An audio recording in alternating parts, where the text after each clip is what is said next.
I would like to start off today's video by saying my focus on fundamental analysis has thus far been wrong this year on the market cap weighted indices, particularly the S&P 500.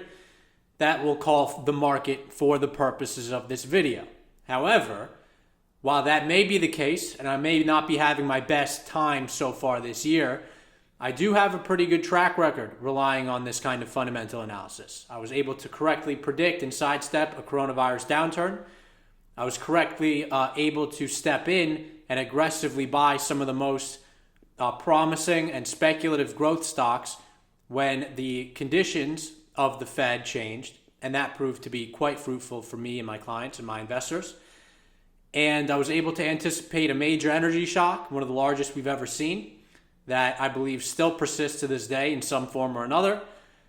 And I was able to correctly anticipate a turn in the Fed policy and produce tremendous returns last year, and continue to correctly predict moves in interest rates and anticipate the lack of understanding the market seems to have around the Fed, calling for pivots for the last several meetings. And yet again today, we are getting quite clear signals that once again, the Fed pivot and the Fed pause is not in place. I think it might be at some point. I think we're, like they say, because I'm not trying to speculate with the Fed.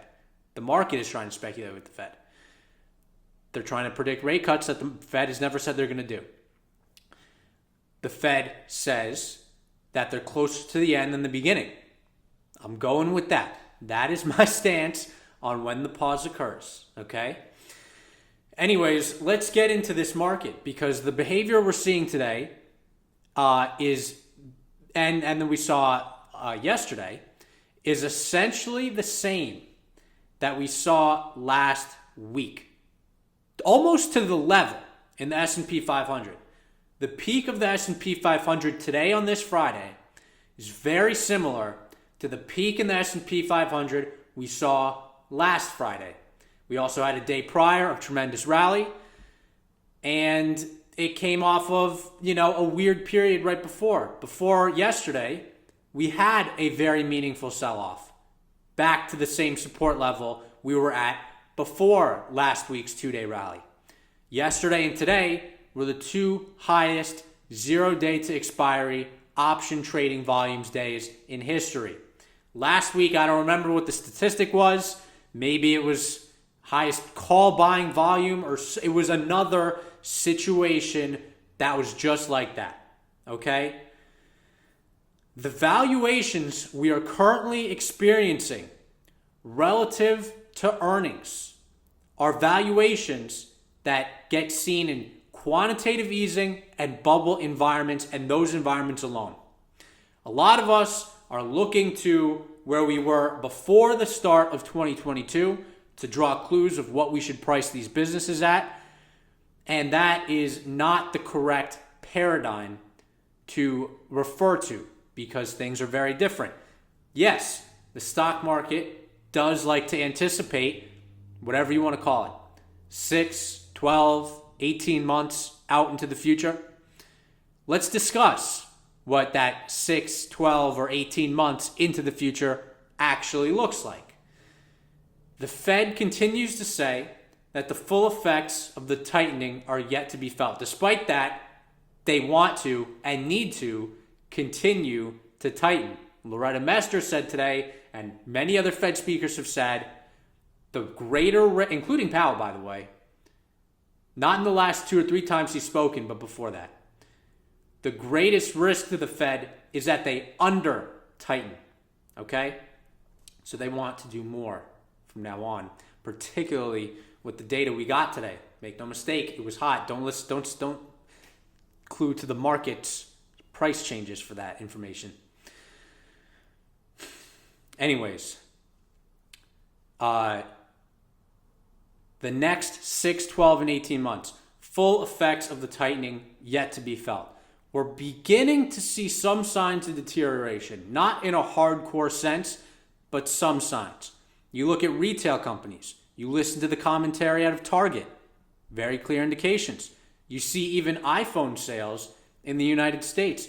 I get it. International is showing some signs of growth, but the United States is the important Apple market.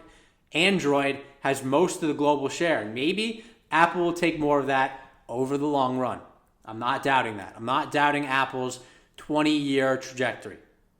What I'm doubting is them trading 30 times trailing earnings, which are likely going to be better than the forward earnings, when the stock has historically traded around 14 to 20 times earnings. Okay, that is a massive premium. And you're seeing this stock peak just about when Loretta Mester starts speaking. The rest of the market did not. The rest of the market was carried by AI stocks, particularly Microsoft and Nvidia. But I have my skepticism around these things. I think these are very emotional stories that are going on. I don't think there's a lot of valuing of businesses going on, a lot of, looking at other opportunities. I think it's just a grab and go. It's just a fear of missing out, a story buy. And sometimes that makes sense. Sometimes you have to do that. But when a business is mature and not a startup, and it's over $1 trillion, and interest rates are higher, and the Fed is deleting money,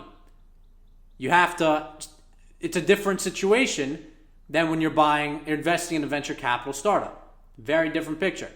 And I know everyone wants to dog on Cathie Wood, but first of all, look how aggressively that stock ran up, and look how aggressively it pulled back. Both of those things occurred in a quantitative easing environment with incredibly low interest rates that encouraged you to take on risk.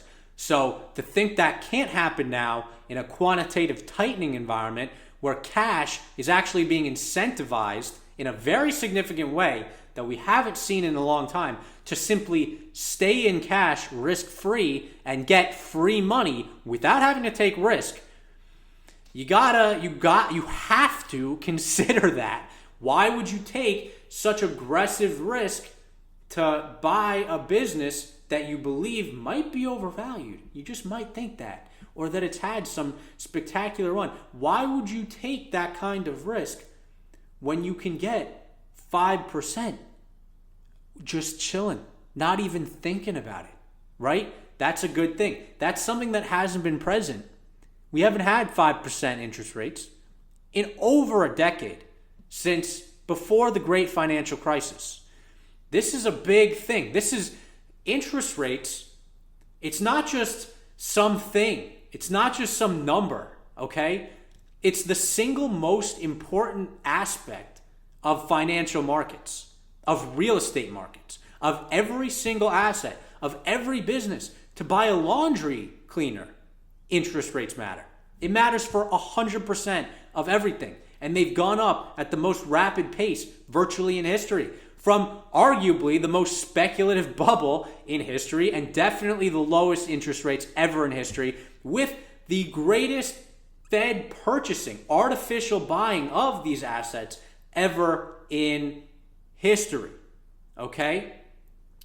It is a serious environment.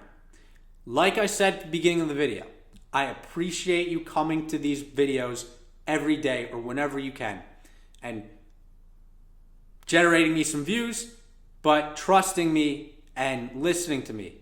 I greatly appreciate that, particularly in tough times like it is for me. Nothing I haven't experienced before. I have experienced tough times, but this is a particularly tough time. It is. But I didn't get here, and I didn't get your trust by being an idiot. I didn't get here by conning you and manipulating you into believing some garbage. I didn't get here by luck, okay? I got here by being dedicated to this sport every single day, for hours every single day, for constant studying every single day. And that's how I've been able to see all of these fundamental trends before anybody else. That's how I've been able to outperform the market consistently and produce tremendous returns. It's been a tough year, but this market has completely disconnected from the fundamentals. It took a long time for yields to do that. I don't know if you remember me talking about for a while when the 2-year was below 4% in the threes, saying the 2-year needs to be 4.5% minimum. Well, today, guess what? It hit 4.6. It's the strongest weekly move in the 2-year since September. So I think things are changing. I talked about this Friday versus last Friday for the market. I'm hoping this is a top, but hope is not a strategy. I am seeing signs it is. And I expect that over the next coming weeks, the market, excuse me, my throat's getting dry, I need some water, will begin to react a little bit more to the move in interest rates and the fundamentals. So we'll see what happens. We have to be cautious. The market is surprising us. But I do think being short and definitely taking risk off the table at these levels, cashing in and locking in those gains you might have, is a wise decision. So that's today's video. And until next time, peace out.